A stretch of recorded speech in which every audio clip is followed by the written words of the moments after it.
ክልክል ነገሮችን መጠንቀቅ من واجبات الحج حج ስንት አይነት ነው? አላህም Subhanahu Wa Ta'ala በዚህ ሰበብ ቁርአን አወርዷል። ቃሪንና ሙፍሪድ የሆነ ሰው ስራቸው ብዙ ተመሳሳይ ነው። ምክንያቱም ስድስተኛውን ሰባተኛውና ስምንተኛውን ቀን እንዲጾም الحج أشهر معلومات فمن فرض فيهن الحج فلا رفث ولا فسوق ولا جدال في الحج وما تفعلوا من خير يعلمه الله وتزودوا فإن خير الزاد التقوى وتزودوا فإن خير الزاد التقوى واتقون يا أولي الألباب. دعوة الأنبياء የነቢያት ጥሪ በሁሉም ቦታ ጊዜና ሁኔታ بسم الله الرحمن الرحيم الحمد لله رب العالمين الصلاة والسلام على أشرف الأنبياء والمرسلين نبينا محمد وعلى آله وصحبه أجمعين أما بعد እንግዲህ ባለፈው ፕሮግራማችን ላይ ስለ محظورات الحج ወይ ደግሞ ሐጅ ያደረገ ሰው ኢህራም ያደረገ ወይ ዑምራ ያደረገ የነየተ ወይ ሐጅ የነየተ ሰው ማድረግ የሌለበት ነገር የሚከለከሉ ነገር አይተናል። ወደ 9 አካባቢዎች ተናግረናል። እንግዲህ አሁን ደግሞ የምናየው እነዚህን ነገሮች አንድ ሰው ካደረገ ምን ማድረግ ያለበት ቅጣት አለው ማካካሻ አለው። እንግዲህ ማካካሻዎቹ ይለያያሉ። ዑለሞች ለሶስት ይከፍሏቸዋል እና እነዚህን እስኪ የተወሰነ አብረን ከሼኻችን ሼኽ አብዱል ጀሊል ጋራ አብረን እናያቸዋለን ማለት ነው። ጸጉሩን የላጨ ሰው፣ ጥፍሩን የቆረጠ፣ እንደዚሁ ሴትን በመመልከት ዘርፋሳሽ የፈተሰው ሰው ከሴት ጋራ ኢንዛል ሳረክ አብሮ የተኛ እንደዚህ አይነት ነገሮች አልፊዲየት ፊዲያ ነው። እንግዲህ ፊዲያ አለበት። እነዚህ ነገሮች አሁን እንግዲህ እንዳላችሁት ክልክል የሆኑ ነገሮች አሉ። እነዚያን ክልክል ነገሮችን መጠንቀቅ من واجبات الحج ነው። محظورات الإحرام መጠንቀቅ እነዛን መጠንቀቅ من واجبات الحج ነው። ካደረገሳ የሚቆጠር ነው። ካደረገ ደግሞ እንደየሁኔታው ያኒ ቅጣቶች አሉት። አንዳንዱ ሙሉ ለሙሉ ሐጁን የሚያበላሽበት አለ እና ያለን ወደፊት ሌላ ደግሞ ሐጁን አያበላሽበትም። ግን አሁን እንደተጠቀሳቸው ምሳሌ ጸጉርን መላጨት ሊሆን ይችላል፣ ጥፍርን መቁረጥ ሊሆን ይችላል፣ ልብስን ያኒ መኺጥ የሆነ ልብስ ኮት መልበስ፣ ጃኬት መልበስ፣ እነዛ የመሳሰሉት እንደዚሁ ራስን መሸፈን አሁን ቀደም የዘረዘራቸው ነገሮች ያደረገ ሰው ቅጣቶቹ ምንድነው? በምርጫ ላይ የተቀመጠ ምርጫ አለ፣ ሙኸየር ነው ማለት ነው። እንግዲህ እነዚህ ነገሮች አውቁ ካደረገ ለምሳሌ ሰውየው ተገዶ ወይ የሆነ ነገር ይዞ በግድ ቢቆርጡበት ጥፍሩን ወይ ጸጉሩን ቢቆርጡበት ቢላጩት እዚህ ሁክም አይገባም። ያ ብቻ ማለት ለضرورም እንደዛ ነው። ለضرورም ለሐጃ የካዕብ ኢብኑ ዑጅራ ሐዲስ እዚህ ውስጥ ይጠቀሳል። ግን እሱ እኮ ለضرورة የተደረገው ነገር ፊዲያውን ያስቀረው ፊዲያውን አለው ፊዲያማ ይቀርም ፊዲያ አለው። ግን ይሄ ኢክራህ የተደረገው ከኢስም አንፃር ከወንጀል አንፃር የለበትም እንላለን ማለት ነው። ለምሳሌ አሁን የካዕብ ኢብኑ ዑጅራ ሐዲስ ላይ ምንድነው የሆነው? حمل إلى رسول الله صلى الله عليه وسلم والقمل يتناثر على وجهه ፊቱ ላይ ቅማል እየረገፈ ማለት ነው። ያኔ የበሽታ ነውና ጸጉሩ ላይ በጣም ተባይ ፈጥሮ አዛ አድርጎታል። قال له رسول الله صلى الله عليه وسلم أتؤذيك هوام رأسك ጸጉርህ ላይ ያለው ይሄ ነፍሳት ያስቸግራል ነው ይበላሉት። ከዛ አው ሲላቸው ነብዩ ሰለላሁ ዐለይሂ ወሰለም መፍትሄውን ነገሩት። ፍየል ታገኛለህ ማለት ትችላለህ ምናምን እያሉ ጠየቁትና ብቻ ከከፋራው ነው ወጥቶ ያን ነገር እንዲያደርግ ስለዚህ ከፋራ ታዟል። አላህም Subhanahu Wa Ta'ala በዚህ ሰበብ ቁርአን አወርዷል። فمن كان منكم مريضا او به اذى من راسه ففدية من صيام او صدقة او نسك ከነዚህ ምርጫዎች አሉት አንዱን ማድረግ። ስለዚህ እነዚህ ነገሮች አሁን ከላይ የዘረዘርናቸውን ያደረገ ሰው ማድረግ አለበት። ሶስት ነገሮች አሉበት እንትን ምርጫ ነው። ለምሳሌ ከፈለገ 3 ቀን መጾም፣ ከፈለገ ደግሞ ይጧሙ 6 መሳኪን ወይ ደግሞ አንድ ፍየል አርዶ ለኡድህያ ዘለ ሐረም ምስኪኖች ማረክ መስጠት ነው አለበት። ለምን ቅድም ያላችሁት ሐዲስ አለ ነብዩ አለይሂ ሰላም ኢህሊቅ ራስክ ወሱም 3 አያም አው አጢም 6 መሳኪና አው እንሱክ ሻታ። እንግዲህ ወይ ራስን ተላጭና ከፈለክ 3 ቀን ጾም፣ ከፈለክ ደግሞ 6 መስኪን አብላ፣ ከፈለክ ደግሞ ፍየል እረድ ብለዋል። ስለዚህ ማረክ አለበት ነው። ሌላኛው ሁለተኛው አይነት ደግሞ ለአውሬ እንስሳዎችን የገደለ ነው። እንግዲህ فيخير قاتل السيد بين ذبحه مثلي من النعم እንግዲህ 50 ካለው ምን ማድረግ አለበት? የገደለው እንስሳ 50 ማለት ለምሳሌ ሰጎን ከሆነ የገደለው እዛ ሰጎን ምንድነው ይባለው? ይሄ ቀጭኔ ሰጎንም ቀጭኔም እንደዚሁ የገደለ ከሆነ ከግመል ጋር ነው የሚመሳሰለው ምክንያቱም አንገቱ ረጃጅም ነው እግሮቹ ረጃጅም ናቸው ከዚህ አንፃር ግመል ጋር ይመሳሰላልና ግመል ያርዳል ሌላ ጎሽ የሚባል አለ ከብት የሚመስል የሜዳ በሬ የሚመስል እሱን ካረዳ ምናምን ካደረገ ይሄ ከሆነ ከብት ነው የሚያርደው ትናንሽ ነገሮች እንደ ሚዳቋና ትናንሽ ነገሮችን ከገደለ ደግሞ ፍየል ይሄንን የሚወስንበት ማን ነው يحكم به ذو عدل منكم الله سبحانه وتعالى ያለው ومن قتله منكم متعمدا فجزاء مثل ما قتل من النعم يحكم به ذو عدل منكم እያለ الله سبحانه وتعالى አዟል ስለዚህ ሊያደርግ የሚችለው ምንድነው ከቤት እንስሶች መካከል የዛን አምሳያውን መስጠት ነው ወይም ያን አልሰጥም ካለ በዛ ተቅዊም ይደረግና ምን ያክል ያወጣል የሚባለው ይተመንና በዛ እህል ገዝቶ ይሰጥበታል በገንዘቡ አይ ያንንም አላደርግም ካለ ደግሞ እህሉ በየእፍኝ በየሙድ ይተመንና በእያንዳንዱ ሙድ ምን ያደርጋል ቀን ይጾማል ማለት በጣም ከባድ ነው በጣም የሚከብደው ሐቂቃ አሁን በቀላል አንድ ግመል ለምሳሌ አሁን በእኛ ሀገር ተመን ብንሄድ በዚህ ሰዓት ግመል እስከ 150 ሺህ ብር ድረስ ነው እኛ አካባቢ ያው ስለሚሸጥ ለምሳሌ በ150 ሺህ ብር ጤፍ ገዝቶ ያ ጤፍ በእያንዳንዱ ሙድ ቢባል በጣም እንትን አለውና ዞሮ ይሄ ሁሉ ግን የአላህን ህግ ለማክበር አላህ ምንድነው ያለው እዛው አያ ላይ ይሄ ዝም ብሎ የፉቃሃዎች ራእይ እንዳይመስል አንዳንድ ሰው እንደዛ ስለሚመስለው ምን ይላል አላህ هديا بالغ الكعبة او كفارة طعام مساكين او عدل ذلك صياما ليذوق وبال امره ነው አሁን እንግዲህ የዚህ ነገሩን ቅጣቱን እንዲቀምሰው ለዚህ በዚሁ عدل ذلك በዚሁ አቻም ይሆን መጾም አለበት ብሎ አላህ Subhanahu Wa Ta'ala አዟልና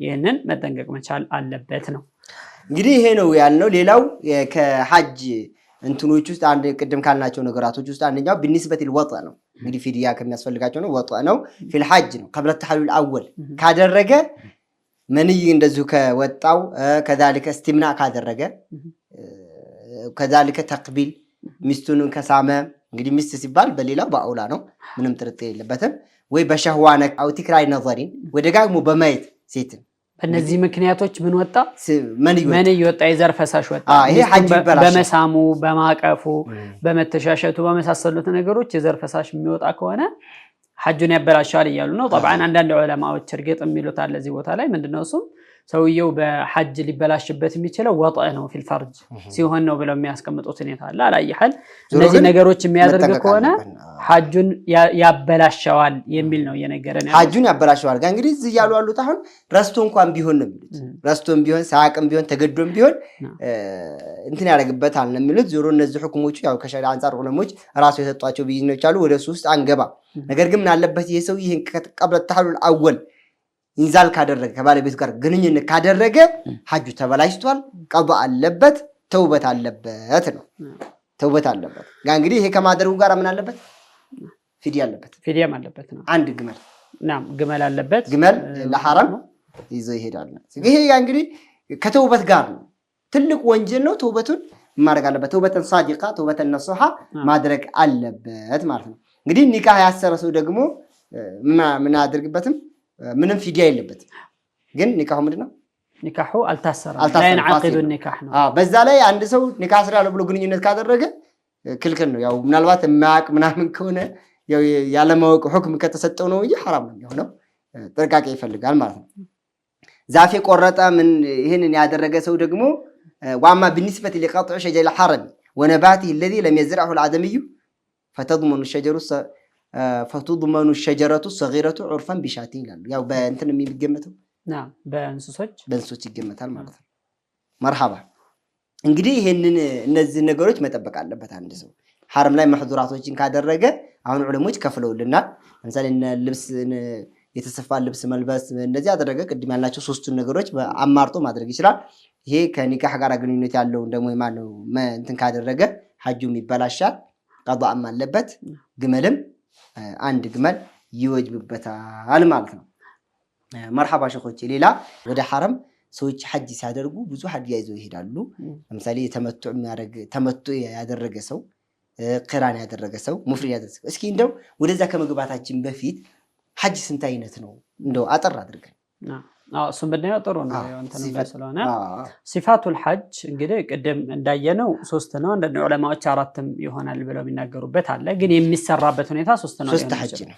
3 አይነት ማለት ነው አንደኛው ቂራን ቂራን ማለት ሐጅና ዑምራን በአንድ አቆራኝቶ መስራት ማለት ነው ምንም የሚጨምረው ነገር የለም ያ ሲነይትም ራሱ ለበይከ ሐጅን ወዑምራ ብሎ ተልቢያ ሲያደርግ መጀመሪያው አንድ ማለት ነው አንድ ነው ይሄ የመጀመሪያው አይነት ነው ሁለተኛ ደግሞ ኢፍራድ ነው ኢፍራድ የምንለው ደግሞ ኢፍራዱ አዕማል الحج ማለት ነው የሐጅን ስራ ብቻ ነው የሚሰራው ንያውንም ሲነይት ሐጅ ብቻ ነው ማድረገው ይላል በኋላ ግን አስከትሎ ምን ሊያደርግ ይችላል ዑምራ ሊያደርግ ይችላል እንደው ወደ ተመትዑ ሶስተኛው ሳንሄድ በፊት የቂራንና ቃሪንና ሙፍሪድ የሆነ ሰው ስራቸው ብዙ ተመሳሳይ ነው ለምሳሌ አንድ ሰው ከዛ ሐረሙ ይሄዳል ለበይከ ሐጅን ብሎ ይሄዳል ካዕባ ይገባል እንደገባ ጧፈል ያደርጋል ቁድም ያደርጋል ከዛ በኋላ ከፈለገም ያደርጋል ሳይ በይነ ሶፋ ወልመርዋ ሳረግም ደግሞ ማድረግ ይችላል መቆየት ይችላል ከذلك ቃሪኑ ምንድነው የሚያደርገው ይሄ ነፍስ ሸይ ነው የሚያደርገው ስለዚህ ቃሪን ሐጅንና ዑምራን ባንድ የሚያደርግ ሰውና ወይ ሐጅን ብቻ የነየተ ሰው ስራቸው ምንድነው ተመሳሳይ ነው ማለት ነው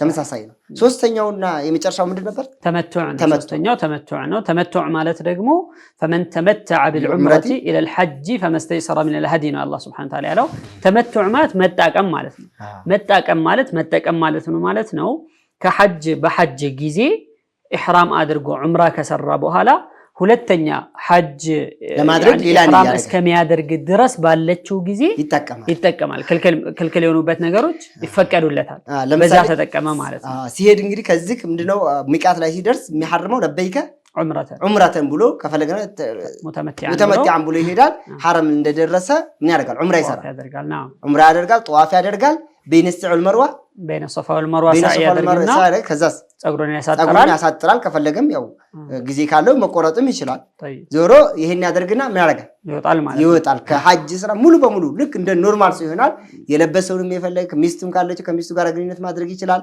ሁሉም ነገር ይፈቀድለታል ማለት እስከ መቼ ድረስ እስከ ኢህራም እስከሚያደርግ ድረስ ማለት ነው በሐጅ ኢህራም እስከሚያደርግ የመተሩ ያድረስ እርግጥ ፉቃሃዎች ወላሲየ መሻፊዒያ ምን ይላሉ ይሄ እንደዚህ አይነቱ ሰው ገና ወደፊት ምን አለበት ጾም አለበት አይደል ጾም አለበት ወይ ማረድ አለበት ምናምን ከፋራለው ታዲያ አምስተኛው ቀን ላይ ኢህራም ቢያደርግ ይወደዳል ይላሉ ለዚህ ሰው ቀድሙ ማለት ነው ቀድሙ ለምንድን ነው ሚስጥሩ ምክንያቱም 6ኛውን 7ኛውና 8ኛውን ቀን እንዲጾም አሁን ጾም መጾም ያለበት ምንድነው في الحج ላይ ያለ ثلاثه في الحج سلاله ሙህሪም ሆኖ 6ኛውን ቀን 7ኛውን ቀን 8ኛውን ቀን ቢጾም ዘይጾም ይጨርሳል ወ3 ሐጅ و7 اذا رجعتم 7 ቀን ይቀራል ወደ ቤቶቹ ሲመለስ ይጾማል ታዲያ እንደዛ ይላሉ እንደውም አያም ተሽሪቅ ላይ ከመጾም እንደውም ይሄንን ነው ሻፊዒያዎች ይሄን ይጠቅሳሉና እንደዛ ቢያደርግ የተሻለ ነው ይላሉ አላየሐል አራተኛ ደግሞ የኢህራም አይነትም አለ ብለው ይላሉ አራተኛ የኢህራም አይነት ምንድነው ኢጥላቅ ማድረግ ነው ኢጥላቅ ማድረግ ማለት ነው በቃ ለሐጅም ለዑምራም ወይም ደግሞ ተመቱዕም ሳይሆን ቂራንም ሳይሆን ኢፍራድም ሳይሆን ብቻ የሥራ ውስጥ ንሱክ ውስጥ መግባቱን ይነይታል ثم يصرفه الى ما شاء فيما بعد لك علي بن ابي طالب እንዳደረጉት ማለት ነው صحيح ማለት ነው ተከለ بماذا احللت ብለው ሲሉት احللت اهل به النبي صلى الله عليه وسلم አለ ከዛ እንግዲያው እንደዛ ከሆነ እኔ ያረኩት ቂራን ነው እንደዚህ ሳታደርግ እንደዚህ ሳሰራ ብለውታልና በዛ መልኩም ሊያደርገው እንደሚችል ነው የሚጠቅሰው ስለዚህ እነዚህ ሶስት የሐጅ አሰራሮችን በደንብ አድርገን ካወቅን የሐጅ ሲፈት የሐጅ አሰራር ምን እንደሆነ ባጭሩ ይገባናል እንግዲህ አንድ ሰው ኢህራም ሐጅ ያሐረመው ሙፍሪድ ከሆነ ወይ ቃሪን ከሆነ ብዙ ጊዜ ቃሪን የሆነ ሰው ምን ይዛል ሀዲያ ያዘ ሰው ነው ሀዲያ ያዘ ሰው ደግሞ ከሆነ ምንድነው የሚያደርገው ከዚህ ሲነሳ ያው ልብሶቹን ቅድም ብለናል በስርዓት ይለብሳል መከልከል ያለበት ነገር ይከለከላል ከሚቃት ቦታ ላይ ኢህራም ያደርጋል ሐረሙ እዛ መካ ሐራም ከገባ በኋላ ጧፍ ያደርጋል እንግዲህ እስከ ጧፍ ካደረገ በኋላ ጸጉሩን አይላጭም ምንም ነገር አይሰራም እንደተከለከለ ነው የሚቀመጠው ከዛ እስከ ምን ቀን ድረስ የመተሩያ 8ኛው ቀን ከሰዓት ሲደርስ ወዴት ይሄዳል ወደ ሚና ይሄድና እዛ አድሮ ከዛ በኋላ አድሮ ጧት እንግዲህ ሚና ማደር ምንድነው ብለን እንግዲህ ሚና ማደር ሱና ነው ሱና الحج ነው ከዛ ተነስቶ ወዴት ነው የሚሄደው ወደ አረፋ ይሄዳል አረፋ እንግዲህ ያው እስከ ጧት ያው ብዙ ሰው አረፋ ላይ የሚሳሳተው ነገር አለ ነሚራ ላይ መቆም አረፋ ነሚራ አንዳንዴ መስጂዱ ራሱ እንደው ሙሉ መስጂዱ ራሱ hatta እንትን ውስጥ ክልሉ እንትን እሱን በተመለከተ የተወሰነው ከቂብላ ጀርባ ቂብላ ሐረም ክልል ውስጥ ነው የሚሉዋል አረፋ ክልል ውስጥ አይደል ግማሹ የአረፋ ክልል ውስጥ ነው ግማሹ ደግሞ ከአረፋ ክልል ውጭ ነው ብለው በዚህ መልኩ ይናገራሉና እዛ ውስጥ ከሆነ የአረፋው ክልል ውስጥ ሆነ እንደው በዛ የሚቆዩ ሰዎች ነው። ስለዚህ እንዳይሳሳት ነው እኮ ምንድነው እዛ ከሄደ አንድ ሰው ግዴታ መስጂዱ ወይ ደግሞ አረፋ የሚባለው ቦታ ላይ መድረስ አለበት። ምናልባት ከአረፋ ከሰው ብዛት የተነሳ ደርሻለሁ ብለን አረፋ ሳንቆ መመረግ የለብንም መመለስ የለብንም ማለት። ስለዚህ አረፋ ላይ ዱዓ ማብዛት አላህን ሱብሃነሁ ወተዓላ መፍራት ዙህርና አስርን እዛ በጀምዕ ተደርጎ ይሰገዳል። ጀምዕ ተኺር ተደርጎ ጀምዕ ነው ተቅዲም ተደርጎ ይሰገድና እዛው እስከ አስር ፀሐይ እስከምገባ ድረስ ዱዓ ያበዛሉ። ከዛ በኋላ ወዴት ነው የሚሄዱት? ወደ ሙዝደሊፋ እንደደረሱ ኢሻና መግሪብን ጀምዕ ተኺር አድርገው ይሰግዳሉ። እንግዲህ ሙዝደሊፋ ጧት ይነሱና ሱብህ በፊት እንግዲህ ከሱብህ ማነው ሱብህ ላይ ሱብህን ሰግደው ወዴት መሽዓል ሐራም የሚባል ቦታ አለ።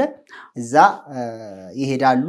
እዛ ወጥተው ላ ኢላሃ ኢላላህ ወህደሁ ወሰደቀ ላ ኢላሃ ወህደሁ ላ ሸሪከ ለሁ ወል ሙልኩ ወል ሐምዱ ወሁወ ዐላ ኩሊ ሸይኢን ቀዲር አለ። ላ ኢላሃ ኢላላህ ወህደሁ ወሰደቀ ወዐደሁ ወነሰረ ዐብደሁ ወዐዘ ጁንደሁ ወሐዘመ አልአሕዛበ ወህደሁ የሚለውን ዚክር እያደረጉ ዒባዳ ዱዓን እዛ ያደርጋሉ። ፀሐዋ ልትወጣ እስከምትቀርብ ድረስ እስፋር እስከሚሆን ድረስ ወለል ወገግ እስከሚል ድረስ ይቆይና ከዛ ወዴት ይሄዳሉ? እንግዲህ የቻለ ሰው ከዛ ጥጠር 7 ጥጠር ይዞ ይሄድና ጀምረተል ዐቀባ የምትባል ቦታ አለች። ያው ድንጋይ የሚወረወርባት ዋናው ቦታ ጀመራቶች 3 ናቸው። ወይ ጀምረተል ዐቀባ ወይ ጀምረተል ኩብራ ሁለቱም የአንድ ነገር ስም ነው። እዛ ይሄዱና ምን ያደርጋሉ? ጥጠር ይወረወራል። እንግዲህ ጥጠሯን ይከብር ማዕኩል تكبيرات مع كل حصاة يرميها يكبر እዛ ቦታ ላይ ቀደም ያላችሁት ነገር አለ። يقطع التلبية هنا ተልቢያው እዚህ ቦታ ያልቃል ማለት ነው። ተልቢያ ለበይክ اللهم لبيك የሚለውን ልክ ጠጠር መወርወር ሲጀምር يقطع يعني مع الرمي يقارጣል ማለት ነው። እዛ ይጨርሳል። ተልቢያው አልቀና ጠጠሩ የሚወረወረውም ጠጠር በተመለከተ አንዳንድ ጊዜ የሚታዩ ነገሮች አሉ። አንዳንድ ሰዎች የሆነ ጫማቸውን የሚወረውሩ ሰዎች አሉ ምናምን እንደዚህ አይነት ነገሮች የሚያደርጉ አንዳንዴ በነሻጣ አይደለም እንዴ? በነገራችን ላይ በነሻጣ ብቻ ሳይሆን ነሻጣ ናም ዲል ላይ እንዲጠነከር ያደርጋል እንጂ እንደው ብቻውን ለመስራት የሚሰሩ ስራዎች መንገድ አይሆንም። ስለዚህ የሚወረወረው ቢቀድሪ ባቂላ ይላሉ። በየሆነ ባቂላ ቢወረወር ሰው የማያደማ ጥርስ የማይሰብር አይን የማያጠፋ ምናምን እንደዛ ነገሮች ብቻ ትልቅ ድንጋይ አንስቶ መወርወርም አያስፈልግም። ትናንሽ ነገሮችን ትናንሽ ጠጠሮችን ነው ሊወረወር የሚችለው። ሌላ ብዙ እንደሙናሰባ ካላችሁ ጋር እስቲዛም አለ። ለምሳሌ አሁን አንዳንድ ሰዎች ከስሜት ከነሻጣ ይነሱና ወይ ጫማውን ይወረውራል ወይ ድንጋይ ነው ይወረውሩና አንዳንዱ ደግሞ በተለይ አሁን ያለንበት የፊትና ጊዜ አለ። ይሄ ሚዲያ የሚባለው ነገር ፈተና ነውና እዛ ለመታየት ብሎ ምን ያደርጋል? ድንጋዩን ሊወረውራል ወይ ጃንጥላውን ይወረውራል ወይ ጋቢውን አንስቶ ይወረውራል። ብዙ ጊዜ እንደዛ የሚያደርጉት ካሜራ አዘጋጅተው ምናምን። በነገራችን ላይ ከሚሳሳቱት ሰዎች የበለጠ እስቲዛ የሚያደርጉት ናቸው ወንጀለኞች። በጣም እስቲዛ በሸሪዓ በሚን ሸዓኢሪላህ እንደው ከአላህ ሸሪዓ አላህ ከደነገገው ነገር ላይ እስቲዛ ማድረግ አይቻልም፣ ክልክል ነውና እንዲህ አይነት ነገሮችን ለማሳቅ ወይ ሚዲያ ላይ የሆነ ነገር ለማግኘት ብለን በፍጹም ማድረግ የለብንም። መከታተልና የዚህን አስሉን ምናልባት ሼክ መሐመድ ለማውራት ሰዓት ብዙ የሚፈቃን አይመስለኝም። ግን አስሉ ይሄ ጠጠሩን መወርወር በራሱ አስላለው የአዕማሉል ሐጅ በጠቅላላ ሁሉም አስላላቸው መሰረት አላቸው እና ከዚህ ጋር ተያይዞ የጠጠር የሚወረወርበት አስሉ እንዴት ነው? ነብዩላህ ኢብራሂም አለይሂ ሰላም ህልም አይተው ወደዛ ልጃቸውን ሊያርዱ አላህ ባሳያቸው መልኩ ሲሄዱ ጊዜ فعرض له ابليس عند الجمرات እነዚህ ጀመራቶች አጠገብ ብቅ እያለ እንዴት ምን ነክቶ ነው እያለ ሊወሰውሰው ይሞክራል። ይሄን ጊዜ ጠጠር አንስተው እንደወረወሩበት ነው አንዳንድ ሪዋያዎች ላይ መጣውና ስለዚህ ያን አስል ነው። ስለዚህ ያንን እንትን ማድረግ የሚወረወረው ነገር እዛ ጋር የሚመታው ነገር ኢብሊስ ነው ብለው የሚያስቡ ሰዎች አሉ። እና ከዛ አንፃር ነው ጫማ አንስተው የሚወረውሩት ምናምን የሚሞክሩት አንዳንድ ካለማወቅ የተነሳ መቼም ኢብሊስ እንዲህ በጠጠር የሚገደል ወይ ደግሞ የሚመታ ነገር ቢሆን እስከዛሬ እንትን ነው ዞሮ አይደለም። ዋናው ዓላማው አላህ ሸሪዓ ያን ነገር ኢብራሂም ያን ነገር ተዓዝ የአላህን ትእዛዝ አላህ ልጅህንም ሚስትህንም በረሃ ላይ ጥለህ ሂድ ብለው ታዘው ሲሄዱ እንዳላችሁት ቅድም ሸይጣን ያን ነገር ለማሰናከል ነው እንግዲህ እዛ 3 ቦታ ላይ ብቅ እያለ እንትን ሲል ኢብራሂም የአላህን ትእዛዝ ለምን ታሰናክለኛለህ እያሉ በጠጠር መረጉበት ይወረወሩበት። እንግዲህ ያን ኢብራሂም ለአላህ ምን ያክል ታዛዥ ናቸውና ኢብራሂም መቼም ነብዩ መሐመድ ሰለላሁ ወሐይ ኢለይከ አን ተቢ ሚለተ ኢብራሂም ነው እኮ እንደው ሸሪዓችን ይሄ ነው እኮ። ስለዚህ ያን ስለሆነ ሸይጣን ለእንትሳን ነብዩ አለይሂ ሰላቱ የኢብራሂም መንገድ ነው። አላህም ይሄ እዚህ ሸሪዓችን ላይ አጽድቆታል። ያንን ተከተሉ ስለተባለ ነው እንጂ ሸይጣንን ምቱት የተባለው በምንድነው? በኪታቢላህ። እንግዲህ ሸይጣንን አየተል ኩርሲ በመቅራት ቁርአን በመቅራት ዱዓ በማድረግ ነው እንጂ በድንጋይ በመወርወር ወይ ደግሞ ጫማ በመወርወር የሚመታ ነገር ወይ የሚገደል ነገር አይደለም ማለት ነው። ስለዚህ አሁን ወደዛ ጀምራት አልዓቀባ ላይ ሄደው ጠጠር ይወረውራል። መቼ ነው የሚወረውረው የሚለው ረፋድ ሰዓት ላይ ቢወረወር የውም ነህር ላይ የውም ነህር የሚባለው እንግዲህ እዚህኛ ለምሳሌ ሐጅ ያላደረገ ሰው ዒድ ሶላት የሚሰገድበት ቀን ነው። የውም الحج الأكبر بالله የውም الحج الأكبر እና ያኔ የውም ነህር ላይ እዛ ቦታ ላይ ጀምራት አልዓቀባ ይወረወራል። ከዛ በኋላ ደግሞ እንደዚሁ በማስከተል ምንድነው የሚደረገው? ሀዲያ ነው የሚታረደው። እዛ ያዘ ሰው ሀዲያ ያርዳል ማለት ነው። እንግዲህ ሀዲያ ቅራን ያደረገ ሰው ነው አንደኛ ሀዲያ የሚያርደው። ሁለተኛ ደግሞ ሙተመቲ የሆነ ሰው ነው። ሙፍሪድ የሆነ ሰው ሐጅ እንትን የለው። طيب እና እነዚህ ሁለት ሰዎች ያንን ካደረጉ በኋላ ምንድነው የሚያደርጉት? ፀጉር ማሳጠር ወይም ደግሞ መላጨት የሚለው ቀጣይ ስራ ይሆናል። ከፈለጉ ነው ግን በዚህ ቀን ውስጥ የሚሰሩ 4 አካባቢ ስራዎች አሉ። ትልልቅ ስራዎች ዋና ስራዎች 4 አሉ። አሁን 3ቱን ጠቅሰናል። ጀምረት አልዓቀባ መወርወር አለ፣ ሀዲያ እንደዚሁ ማረድ አለ። እንደውም ነብዩ አለይሂ ሰላም የውም ነህር በጣም ትልቁን እንትን በቀን ማለት የውም ነህር ነው። ኢንሻአላህ ትንሽ ሰዓት ወስደን ስለ ኡድሂያም የተወሰነ ማለት ይኖርብናልና እነዚህ 4 ስራዎች ምንድናቸው? አንደኛ ጀምረት አልዓቀባ፣ ሁለተኛ ነህር ነው ማረድ ማለት ነው። ሶስተኛ ሐልቅ ወይም ተቅሲር ነው ፀጉርን ማሳጠር ወይም መላጨት። ከዛ አራተኛው ደግሞ ጠዋፍ ነው። እነዚህ ስራዎች ሊዘበራረቁ ይችላሉ። ነብዩ አለይሂ ሰላቱ ወሰለም ጋር መጥተው ሰሃቦች ብዙ ጠይቀዋቸዋል። قال يا رسول الله حلقت قبل ان ارمي قال ارمي ولا حرج ذبحت قبل ان احلق اذبح ولا حرج እያሉ ነብዩ ሰለላሁ ዐለይሂ ወሰለም ተናግረዋል። ከመላጨት በፊት አረድኩኝ ከማረዴ በፊት እንዲያደር ወረወርኩኝ ምናምን እያሉ ተናግረዋል። فما سئل يومئذ عن شيء قدم ولا اخر الا قال افعل ولا حرج የዛን ቀን ምንም የቀደመም የዘገየም ስራ እንደዚህ ያረኩኝ ብሎ ቢጠይቃቸው ግድ የለም ስራው ያሉት ቢሆን እንጂ የተውት ነገር የለም ይላል። ስለዚህ ተርቲቡ አሁን በላጩ አሁን ቀደም እንዳልነው ጀምረት አልዓቀባ መወርወር፣ ሀዲያ ማረድ፣ ከዛ ፀጉር መላጨት፣ ከዛ ጠዋፍ ነው። ተርቲቡ የተሻለ ይሄ ነው። ቢዘበራረቅም ግን ግድ የለም ብለው ነብዩ ሰለላሁ ዐለይሂ ወሰለም ተናግረዋል። ስለዚህ እዛ እንትን ካደረገ በኋላ ከተላጨ በኋላ የቻለ ሰው እንግዲህ የዛን ቀን መጥቶ ምንድነው ማድረግ ያለበት? ጠዋፍ ዚያራ ነው ወይ ጠዋፍ ኢፋዳ። ጠዋፍ ኢፋዳ የዛኑ ቀን ነብዩ አለይሂ ሰላም ያደረጉት የዛኑ ቀን መተው ከሙዝደሊፋ መጡ። ጧት መሻል ሐረም ላይ ቆሙ። ከመሻል ሐረም የትሄዱ ሚና ሄደው ጀምራት ወረወሩ። ከዛ በኋላ ሀዲያቸውን አረዱ። ስንት ማለት ነው ከተረዱ ብዙ ነው። 100 ከመቶ መካከል 63 ነው። 60 በእድሜያቸው ልክ ያለውን 63 አረዱና ሌላውን በቂያውን አሊይና አቢ ጣሊብ ነው ወረድ ያሉት። 100 ግመሎች ናቸው ዛኔ ሀዲያ ይዘው የመጡት። ለው استقبلت من امري استدبرت ما سقت الهدي ምናምን እያሉ ወላ ተመታቱ ምናምን ተመቱ በልጣል እኮ የሚሉት እንደዛን ይሄማሉ። አላ ይሐል የዛን ቀን ሀዲያ ይዘው መጥተው ነበር የአላህ መልእክተኛ። ብዙ አርደዋል። አሁንም የሳቸውን ሱና ተከትሎ የሚያርድ ሰው በዛን ቀን ነው ማረድ ያለበት የሚለውን ከዚህ ነው ወስዳል። ስለዚህ አርዶ ምን ማድረግ አለበት? ወደ ከቻለ ካልደከመው እንግዲህ ነብዩ አለይሂ ሰላም ሱናው የዛን ቀን መካ እንግዲህ ከሚና ወደ 7 ኪሎ ሜትር አካባቢ ነው። ከሚና ወደ መካ ይመጣና ጧፍ ያደርጋል። ጧፍ ኢፋዳ የሚባለው ዋናው አርካን ቅድም ብለናል። እሱን ማድረግ በነገራችን ላይ ይሄን ነገር የዛን ቀን ማድረግ ብቻ ግድ እንትን አይደለም፣ ሱናው ነው እንጂ በ11ኛውም ቀን በ12ኛውም ቀን ወይ ሚና ላይ ያሉትን ቀናቶች አድሮ መጥቶ መማረግ ይችላል። ግን እዚህ አንድ እንትን አለ መጠንቀቅ ያለብን ነገር ነው። ጧፍ ኢፋዳ እስካላደረገ ድረስ ከተሐሉል አይወጣም። ከተሐሉል አወልም እንትን ነው። ከተሐሉል ثاني አይወጣም ማለት ነው። ተሐሉል ثاني አልተፈታም። ሁለተኛ መፈታት አለ፣ እሱን አልተፈታም። ስለዚህ ኒካህና ከሴቶች ጋር ግንኙነት ያለው ነገር አሁንም እንደተከለከለ ነው። ግን ጀመራት ወሩሮ ሀዲያ ካረደ በኋላ ግን ምን ይፈቀደለታል? አንደኛው ተሐሉል ከተላጨ ተሐሉል ውስጥ ይገባል ማለት ነው። ተሐሉል አወል ተሐሉል አወል ምን ነው? ለሐጅ ተሐሉላን ነው። ከነዚህ ከሶስት ስራዎች ሁለቱን ከሰራ ተሐሉል አወል ውስጥ ይገባል፣ ማንኛውንም ቢሰራ ማለት ነው የሚለው ነው የሚጠቅሱት። طيب ከዛ በኋላ ወደ መካ ሄዶ ጧፍ አድርጎ የዛኔ ሳዒ አድርጎ ከነበረ አሁን ሳዒ አያደርግም። የዛኔ ሳዒ ካላደረገ ግን ቃሪንና ሙፍሪድ ላይ ነው እያወራን ያለ ነው። አሁን ያደርጋል ማለት ነው። طيب ሙተመቲዕ ከሆነሳ የዛኔ ያደረገው ሳዒ የዑምራ ነው፣ ሐጅ አይደለም። አዎ አሁን እሳ የሚያደርገው ጧፍ ካደረገ በኋላ ምን ማድረግ አለበት? ሳዒ ያደርጋል። ቅድም እንዳልነው አብዛኛው እኛ አካባቢ ላይ የተለመደው ተመቱዕ ነው። ፕሮግራሙም እንደዛ ነውና ስለዚህ ምንድነው የሚያደርገው? ሄዶ ጧፍ ያደርጋል። ጧፍ ካደረገ በኋላ ሳዒ ያደርጋል።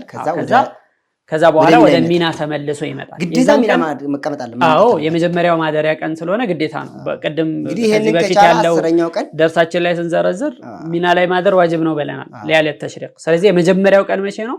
የመጀመሪያው ሌሊት ምንለው ነው ቀን ሌሊት 11 ነው ማለት እንደዛ ነው ስለዚህ ያኔ ተመልሶ ጉዞ ረጅም ነው በነገራችን ላይ ስንት ወደ 17 ኪሎ ሜትር ምናምን አካባቢ አጠቃላይ ወደዛ ይጠጋል እንዴ ተደርሶ መልሱ ሙዝደሊፋ ከሙዝደሊፋ ሚና ከሚና ከሙዝደሊፋ ሚና ራሱ 3 ኪሎ ሜትር አካባቢ ነው ከሚና እንደገና ሐረም ድረስ ወደ 7 ኪሎ ሜትር ነው ስንት 10 ሆነ ሲመለስ 7 ይጨምራል 7 ጨምሮ ወደ 17 ኪሎ ሜትር ማለት ከዚህ በጣም ብዙ ነው ስለሚያደክም ከደከሙ ምናልባት መቼም ኢባዳ በምንድነው በነሻጣ ነውና ነሻጣ ማያገኝ ከሆነ አንዳንዴ ለሱና ብለን መቼም ፈርዶችን መማርግ የለብንም ማዳከም መቀነስ የለብንምና በ8ኛው ቀን በእንትኑ ቀን ማድረግ አለበት ማለት ነው ስለዚህ እንግዲህ ቃሪን የሆነ ሰው እና ሙፍሪድ የሆነ ሰው ይሄንን ያደርጋል طواف الافاضه ካደረገ በኋላ ሙሉ በሙሉ ከሐጅ ተሐሉል ወጥቷል ግን የቀረ ስራ አለ ገና ስራው አላለቀም ስራው ገና ነው ግን ከተሐሉል ወጥቷል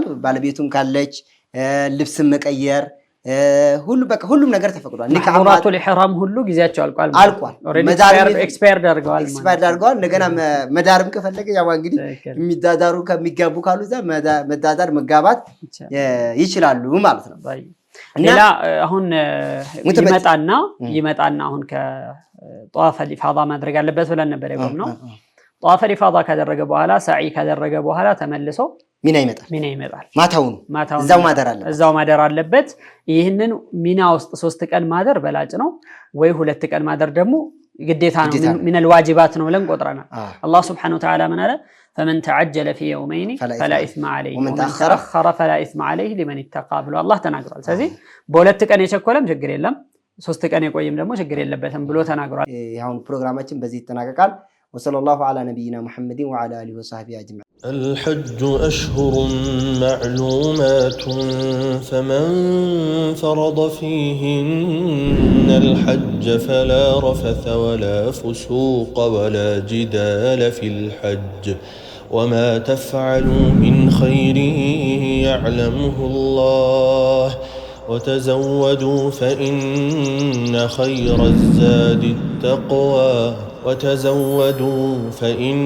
خير الزاد التقوى واتقون يا أولي الألباب دعوة الأنبياء የነቢያት ጥሪ በሁሉም ቦታ ጊዜና ሁኔታ